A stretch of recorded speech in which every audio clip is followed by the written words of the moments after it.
Hello out there in YouTube land. And again, thank you for coming to my talk show, Tell It Like It Is. I'm host Morris Mann and my co-host, Joseph Spencer. thank you again for coming, Joe. You're welcome. Today My we're pleasure. gonna, thank you. Today we're gonna do I guess kind of a sad topic, but it has to be addressed, so forgive me. In November 1963, November 22nd, 1963, we lost our 35th president, John Fitzgerald Kennedy. And for most, we believe that one guy, Lee Harvey Oswald, got up one day and decided, I'm going to kill the most important man in the country, and then I'm going to the movies. That's what we were supposed to believe, which is an insult to our intelligence. Now, I was 1 year old and living in Alabama at the time. Where were you at, and how old were you, Joe, when I was John F. Kennedy 15. was killed? I was pushing 15. No, I was 15, freshman in high school. Okay, When the news came down, everybody was totally devastated. exactly. Very dark moment in our history. Because I can recall as I got older, we had a lot of pictures of John F. Kennedy in my house. So apparently my parents really praised this man. We even had a vinyl record of one of his speeches. I wish I could find it today. It'd be worth a lot on eBay. They put Kennedy next to Jesus on the wall. You're absolutely right. And I didn't understand until I got older, because I think that we can make this comparison. How black people felt about Clinton is how black people felt about Kennedy in the 60s. These were two men that were trying to do the right thing for every man and woman, not because of your social status or your financial status or your color. They were just trying to be fair men. And as I noticed, if you do your own research going down through history, that the majority of the men and women that tried to do quote unquote the right thing were killed. You know, here's a couple of examples. Huey P. Long. He was a politician in the 30s or 20s, and he was well on his way to becoming the president. And he had an issue with 10% of the people in the country owning 90% of the wealth. You know, he did this speech that was kind of interesting and motivating. He said, if you went to a barbecue, because he had a southern accent, he said, if you went to a barbecue and one man came along and took off the table enough grub to feed 20 other people, what would you say to that man? You tell him, come back with some of that grub. You know, and that's kind of how he felt, and it makes a lot of sense. Why a small percentage of people live very comfortable to the point of excess, and the rest of us struggle and don't have enough. So unfortunately, you know, Martin Luther King, John F. Kennedy, Huey P. Long, these were men that were trying to do quote unquote the right thing, but they were snuffed out or assassinated before they could accomplish what they wanted to do. And I'll say this and turn it over to you. Before Huey P. Long died, when he was stabbed, and he was stabbed to death, he was laying on the floor bleeding, and the last words was, please God, don't let me die, because I got so much to do down here. You know, and that was just heartbreaking, you know, that the good people leave, or should I say murdered. But what are your thoughts on the JFK conspiracy? You know, what do you think? Well, like I said, I was 15 years old. A lot of stuff is cloudy now because we were basically working off emotions, not information. And the information at the time, you were given to you by the media. And you know how the media is. Oh yeah, the media controls us. We don't think outside the Right. box, and this is where we get our information, the box. You know, and when the Kennedys started getting in office, it was like they were the second coming. Yeah, You know, change. they were Irish, Catholic, and that was basically like being a white Negro, as they put it back in the day.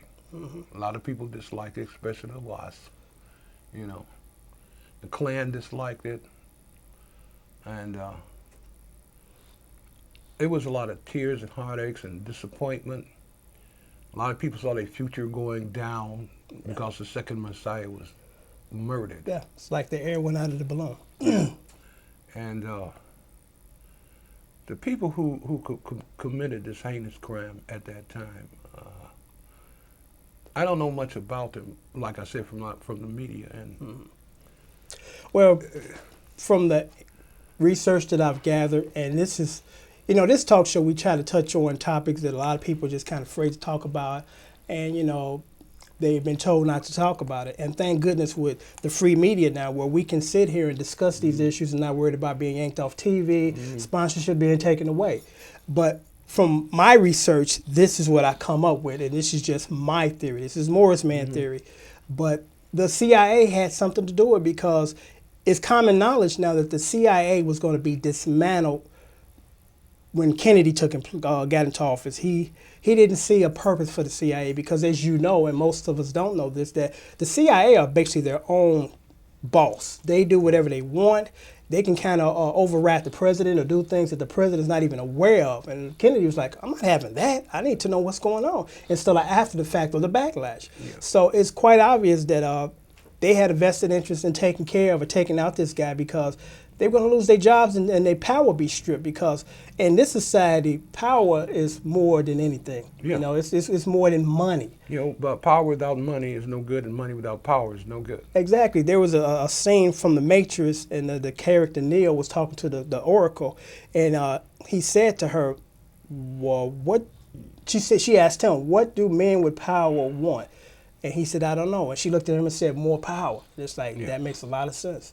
And I believe that's what took place. That theory about Oswald coming to work, you know, shooting the guy and then going to the theater, it's just nonsense. But, you know, that's what we were forced to believe, and that's what they kind of just said, this is it. I mean, thank goodness for the internet, because you can see these clips. And I seen 2 clips that were so significant. One of them was just before Kennedy was leaving the airport and the motorcade was there. The Secret Service guys were back in tow. They're literally on the sides of the car. Yeah. And their boss gestured them off to say, hey, we're not protecting, or he don't need that extra layer of coverage. And they looked at him like, you know, what the hell is this? This is our job to protect this guy, and you telling me this is okay, let's go sit down? I remember that, and I thought it was because they were blocking the view of the president. But since you brought that perspective to it, it didn't make sense. It didn't make any sense. Exactly, and these were clips, news film reels that, you know, were not being shown back then. Now they're showing these clips, and now it's making sense that the most powerful man in the country, if not the world, comes to your town and you give him minimal protection. You know, especially exposed the way he was going down that Dallas exactly. street. So they basically left him out to dry, because they knew some people in that branch knew what was going to take place. And excuse me. And when I got older and got more information, any vantage point a sniper would have would be covered. Yeah. You know, and so a lot of people had something to do with Kennedy's death. Oh yeah, and they pointed out when you see these clips that the windows was open in these buildings. Yeah. And if they were on top of their game, those windows would not have been open. If somebody opened them 2 minutes, there would have been an officer. Somebody showing up, you know. You know, the people who in power would have saw different places where the president could have been sniped, and there would have been presence of people in those buildings, or the building would have been secure so other people couldn't get in there and shoot at the man. Absolutely. You know, man, this is 50 years ago. Yeah, and they still haven't really came forth to say this is what actually happened. I mean, you know, you look at the Zapruder, and I hope I got the pronunciation right. Zapruder film, and you can tell by his body gesture that he was first hit in the throat, because he clenched his throat and kind of went down. The second bullet, which was the fatal one, hit him in the head and blew off the back of his head. Now, just by looking at that film footage, you can tell that that shot came from front. Right. The other one came from the back. Usually, I'm kind of familiar with guns. I hunt a little bit, but it seems like if a round came from the front and hit you in the head, it would blow off the back of your head. If a round came from this side of your head, this part of your skull would come off. You know, yeah, the second one could have actually not been from the back, maybe the side. But we know by looking at the film footage ourselves that that first bullet hit him in the front and hit him in the throat. And even the news people reported this, but then they were told to retract their story and say it was only one bullet, and it was the bullet that hit him in the back of the head that blew off his head. But you can look at the film again and determine that he was hit in the front. And if we would have went with that, which was a truthful scenario, then it would have screamed 2 guys. And if it would have screamed 2 guys, it screams conspiracy. Instead of, again, one guy get up in the morning and say, I'm going to kill the president and go to the movies. Because that's where they caught Lee Harvey Oswald. Every assassination on any great man has been a conspiracy. one man couldn't get up and go buy a gun. Yeah. You know, he was a sniper. He had military training. And it's sad, at this point, in this building, at this time, by myself with no other information than this, he's going to be driving down the street at this time. And then I'm going to shoot him twice. Yeah, I mean, there was really no evidence as far as you dig into the background research for Lee Harvey Oswald to have a reason to shoot the president.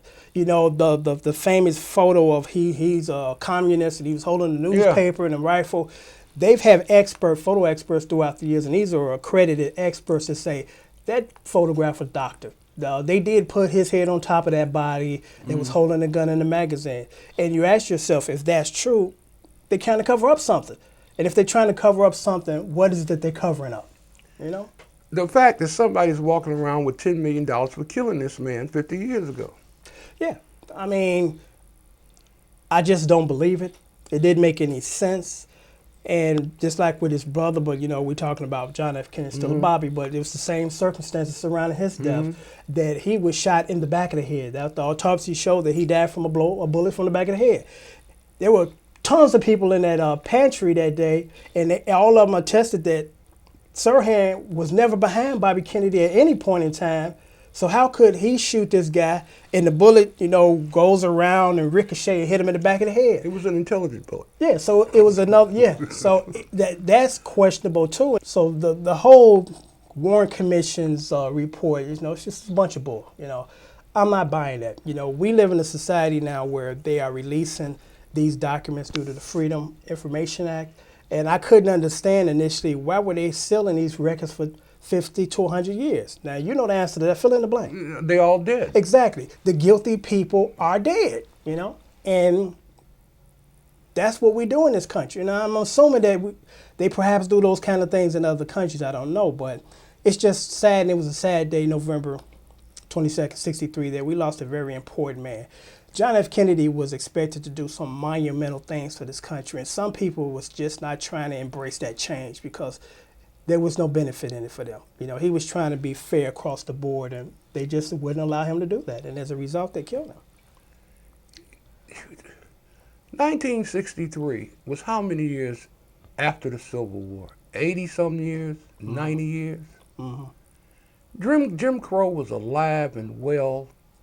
And like me and you, if our parents were in power for the last 150 years, we don't want to give it up. It's just as simple as that. No, most people that have been corrupted and been on top for so long, they would rather die to give up power. Yeah, and we've been taught that we were the supreme beings. Things in this country wouldn't be the way they were because of wasn't for our family. We're pilgrims. We the first one that came over here. Like I said, he was an Irish, he was a Git. You know, when I was a little boy, people, even black people talked about Irish Gits. You know, it was almost even worse than Obama becoming president, especially in 63. Ladies and gentlemen, this is the reason why Joe Spencer is my co-host, because he can give me us insight on what was taking place in the 50s, 60s, you know, because I was born in the 60s, so things that took place prior to that, I wasn't aware of because I wasn't here. So it's nice to get a view from someone who actually was in that era, was living in that era. And I thank you for, you know, for giving us this information on some insight. I enjoy this. I really do. Yeah. And before we leave, I'm going to read a little passage from Wikipedia. And it basically states this. Kennedy was assassinated on November 22nd, 1963 in Dallas, Texas. Lee Harvey Oswald was charged with the crime, but he was shot and killed by Jack Ruby 2 days before the trial could take place. The FBI and the Warren Commission officially concluded that Oswald at the time was the lone assassin. However, the United States Selective Committee on Assassinations concluded that these investigations were flawed and that Kennedy was most likely assassinated due to a result of a conspiracy. So I'm going to leave you with that, and on that note. And as always, I thank you for coming to my talk show, Tell It Like It Is. And Joe thanks you. You're welcome. Thank you. And have a good evening. Thank you.